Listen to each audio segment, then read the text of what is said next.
আমরা তো অনেকেই বা সকলেই প্রায় ওড়িশা ঘুরেছি বা ওড়িশার কোনো না কোনো ভালো ভালো জায়গা ঘুরেছি, বাট ওড়িশার মধ্যে এরকম একটা লুকোনো জায়গা থাকতে পারে, সেটা কি তোমরা জানো? হ্যাঁ, ওড়িশার পদামপেতা, মৃতের স্তূপ বলা যেতে পারে। কিন্তু এই জায়গাটা এতটা অপূর্ব সুন্দর, এখানে মানুষ প্রায় আসেই না, আমরাই এসেছি। আর এই নিয়ে প্রথমবার যেটা বলে রাখা ভালো যে ইউটিউবে প্রথমবার তোমরা এই পদামপেতা সম্বন্ধে ব্লগ দেখতে চলেছো। এর আগে কোনো চ্যানেল ইউটিউবে ব্লগ দেয়নি এই বিষয়ের উপর, আমি ফার্স্ট টাইম। তাই এই ভিডিওটা চটপট শেয়ার করে দাও সকলের মধ্যে, সকলে এই জায়গাটা সম্বন্ধে জানতে পারে।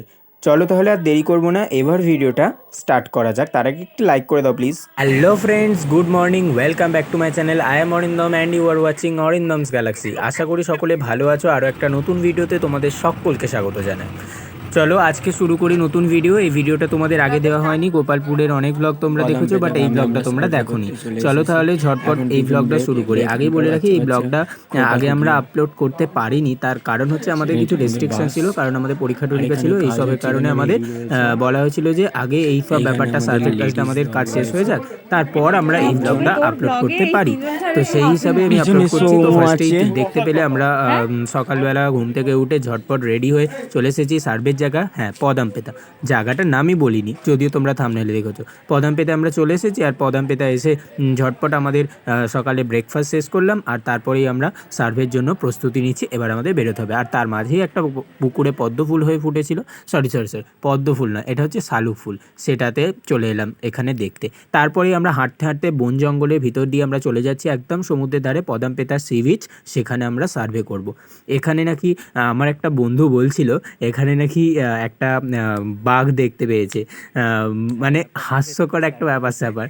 আবার কেউ বলছিল হরিণ দেখতে পেয়েছে, এরকম ব্যাপার স্যাপার। এই যে আমি অন্তরা এখান থেকে যাচ্ছি হাঁটতে হাঁটতে, পিছনে আরও অনেক বন্ধু বান্ধবরা রয়েছে, সকলে মিলে যাচ্ছে। চলো আমরা এখন এটা হলো কেয়া ফল, আপনারা দেখতে পাচ্ছেন,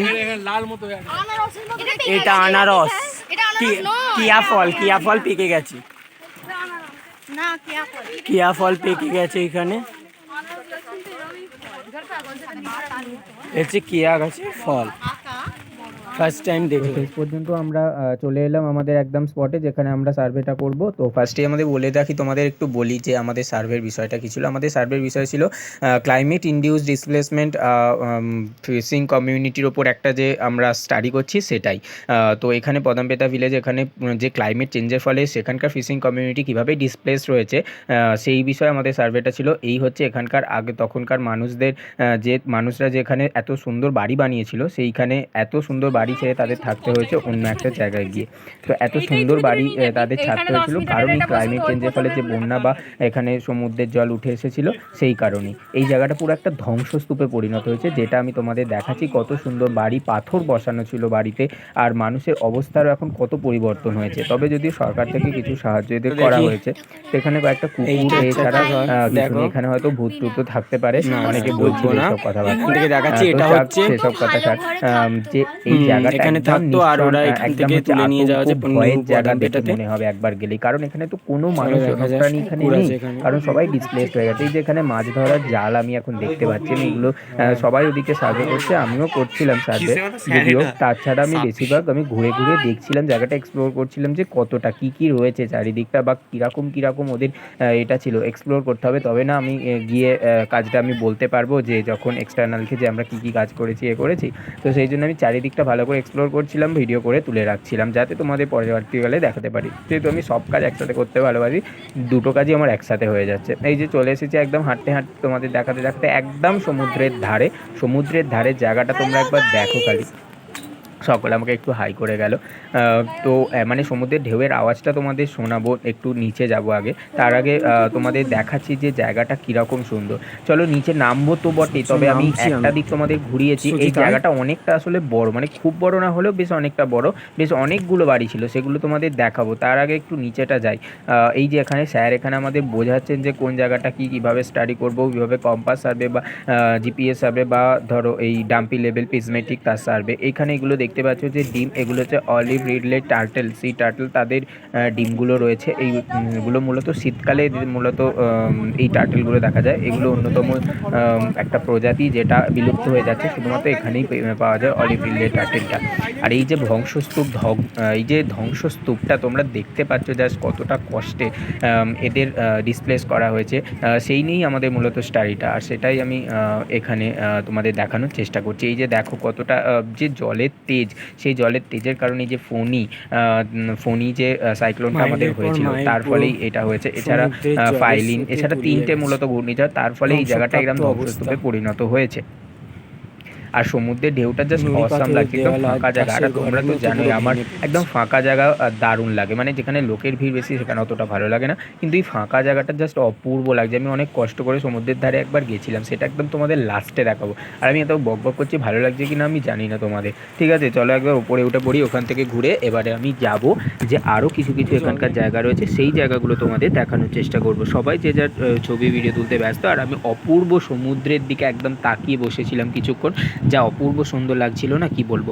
তারপরে আমি এটা বলতে ভুলে গেছি, সেটা ভিডিও করেছি কিনা আমার এই মুহূর্তে মনে পড়ছে না, বাট সেই জায়গাটা গিয়ে আমরা দারুণ ছবি তুলেছি। বাট মানুষ ওখানে নানা উৎসব অনুষ্ঠান করতে, একদম ভাঙা পোড়ো বাড়ি, সেটার ভিতরেও আমি ঢুকেছিলাম। স্যাররা ম্যাডামরা বলেছিল যে ঢুকতে হবে না, কিন্তু আমি রিস্ক নিয়ে একবার উঠেছিলাম ছাদের 2তলা পর্যন্ত। চলো সম্ভবত ভিডিওটা আমি করেছি। চলো এখান দিয়ে একটা উপরে উঠে আমি দেখাবো তোমাদের। সেই জায়গাটা একদম মৃতের শ্মশান হয়ে গেছে জায়গাটা, বাড়িগুলোর ওপর পর্যন্ত উঠেছি, অনেক রিস্ক নিয়ে আমি উঠেছি জায়গাটা। আমি মানে বাসস্থান ছেড়ে যেতে রাজি জায়গাটা করিনি, বাট অনেক রিস্ক নিয়ে উঠেছিলাম জায়গাটা। আর যদিও আমাদের সাথে স্যার ছিল, আমরা ওভাবে আমি একা একা রিস্ক নিয়ে উঠিনি, আমি উঠেছিলাম ঠিকই, কিন্তু আমাদের সাথে স্যার ছিল। স্যার, যদিও স্যারকে দোষারোপ কিন্তু আমি করছি না, এটা যেন না বলা হয় যে আমি স্যারকে দোষারোপ করছি, স্যার ছিল। বাট স্যারকে আমি রিকোয়েস্ট করেছিলাম, স্যার একবার উঠি প্লিজ, আমরা কোনো অসুবিধা হবে না। এই যে দেখতে পাচ্ছি একটা নৌকায় ভাঙা চোরা অবস্থায় পড়ে রয়েছে, এই যে ঠিক এই জায়গাটার কথাই আমি বলছিলাম। এই যে দিয়ে ওই ছাদ দিয়ে উপরে ওঠার চেষ্টা করেছিলাম আমরা, বেশি দূর উঠিনি, বাট এই জায়গাটা উঠেছিলাম। বাট যেটা দেখে বুঝলাম যে এই যে স্যার আমাদের বোঝাচ্ছেন, ওসব কথা থাক, আগে স্যার বোঝাচ্ছে এটাই। তোমরা দেখো এই যে আমরা বন্ধুরা এসে ছবি তুলতে আমরা শুরু করে দিয়েছি, আর এখানে সবাই রিসার্চ করতে শুরু করে দিয়ে কোথায় হয়েছে, কী হয়েছে, কেন হয়েছে, কবে হয়েছে। তারপর এখানেই দাঁড়িয়ে একটা দারুণ ছবি ভিডিও করেছে। এখানে একটা বড় বাগান বাড়িও ছিল, মানে মানুষ তখন কত সুন্দরভাবে জায়গাটাকে বানিয়ে তুলেছিল যে আমি কি বলবো, কিন্তু সেই অবস্থাটা আজ এরকম হয়েছে। এখানে মানুষ এখন এসে মাঝে সাঝে ফিস্ট করে, এই কথাটাও আমি শুনেছি। চলো সামনের দিকে এবারে এগোনো যাক। আমি না অনেক বকবক করে ফেলেছি, তোমরা এবার প্রাকৃতিক সাউন্ড একটু অনেকক্ষণ ধরে শোনো, এবং যা যা আমাদের টুকটাক কথা বলেছি সেগুলোই শোনো।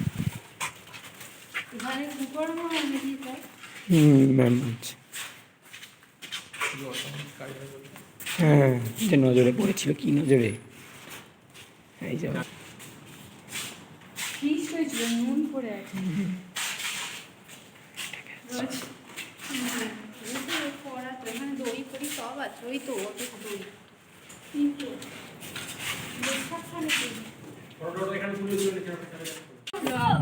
ইউটিউবে প্রথমবারই পদান্তেতা সম্পর্কে ভিডিও কেউ আপলোড করেনি, আমি ফার্স্ট টাইম, আর তোমরা আমার চ্যানেল থেকে দেখতে দেবে। আর তাই ভিডিওটা যাতে সকলে দেখতে পারে, সকলেই জায়গার অবস্থা সম্বন্ধে জানতে পারে, তাই ভিডিওটি লাইক, কমেন্ট এন্ড শেয়ার করে দিও। চলো।